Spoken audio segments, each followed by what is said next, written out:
Hi hello friends, welcome back to Preksha's kitchen YouTube channel. ಇವತ್ತಿನ ವಿಡಿಯೋದಲ್ಲಿ ರುಚಿಯಾಗಿ ಮಟನ್ ಸಾಂಬಾರು ಹೇಗೆ ಮಾಡೋದು ಅಂತ ತೋರಿಸ್ಕೊಡ್ತಾ ಇದ್ದೀನಿ.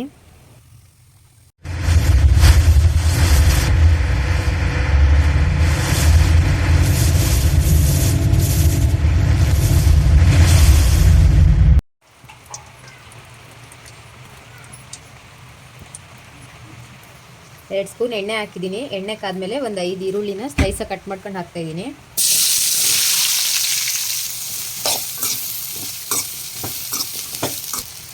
ಈರುಳ್ಳಿ ಸ್ವಲ್ಪ ಈ ಥರ ಕಲರ್ ಚೇಂಜ್ ಆದಮೇಲೆ 3 ಮೀಡಿಯಮ್ ಸೈಜ್ ಟೊಮೊಟೊನ ಈ ಥರ ಕಟ್ ಮಾಡ್ಕೊಂಡು ಹಾಕ್ತಾಯಿದ್ದೀನಿ.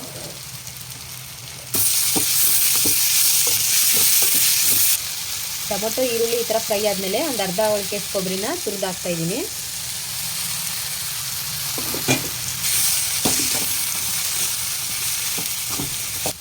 ಇದಕ್ಕೆ ಸ್ವಲ್ಪ ಕೊತ್ತಂಬರಿ ಸೊಪ್ಪು ಹಾಕಿ ಮಸಾಲೆ ಆರಿದ್ಮೇಲೆ ಗ್ರೈಂಡ್ ಮಾಡ್ಕೊಳ್ತೀನಿ. 3 ಸ್ಪೂನ್ ಎಣ್ಣೆ ಹಾಕ್ತಾಯಿದ್ದೀನಿ. ಒಂದು 1/4 ಸ್ಪೂನು ಸಾಸಿವೆ ಹಾಕ್ತಾಯಿದ್ದೀನಿ. 2 ಸ್ಪೂನ್ ಶುಂಠಿ ಬೆಳ್ಳುಳ್ಳಿ ಪೇಸ್ಟ್ ಹಾಕ್ತಾಯಿದ್ದೀನಿ.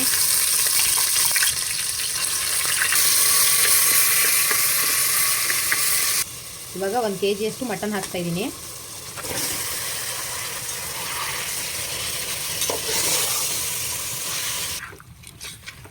ಒಂದು ಅರ್ಧ ಸ್ಪೂನು ಅರಿಶಿನದ ಪುಡಿ ಹಾಕ್ತಾಯಿದ್ದೀನಿ. 1 ಸ್ಪೂನ್ ಕಲ್ಲುಪ್ಪು ಹಾಕ್ತಾಯಿದ್ದೀನಿ. ಇವಾಗೆಲ್ಲ ಇದನ್ನ ಒಂದ್ಸರಿ ಮಿಕ್ಸ್ ಮಾಡೋಣ. ಮಟನ್ನ ಒಂದು 5 ನಿಮಿಷ ಎಣ್ಣೆ ಬಿಡೋವರೆಗೂ ಬೇಯಿಸ್ಕೊಳ್ಳೋಣ.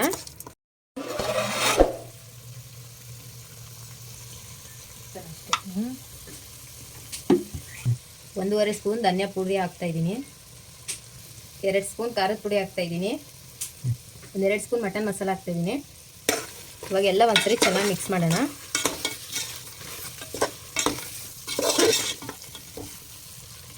ಇದಕ್ಕೆ ಇವಾಗ ರುಬ್ಬಿಟ್ಕೊಂಡಿರೋ ಮಸಾಲೆನ ಹಾಕ್ತೀನಿ.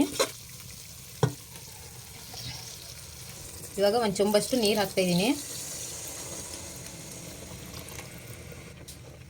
ಇವಾಗ ಎಲ್ಲ ಒಂದ್ಸರಿ ಚೆನ್ನಾಗಿ ಮಿಕ್ಸ್ ಮಾಡ್ತಾಯಿದ್ದೀನಿ.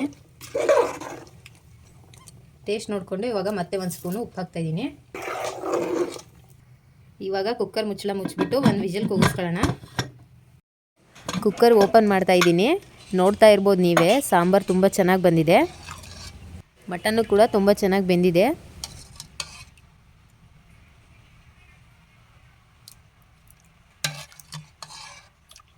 ಮಟನ್ ಸಾಂಬಾರಿಗೆ ಕಾಂಬಿನೇಷನ್ ಆಗಿ ಪೂರಿ ಮಾಡಿದ್ದೀವಿ ನಾವು. ನೀವು ಕೂಡ ಮನೇಲಿ ಒಂದ್ಸರಿ ಮಾಡಿ.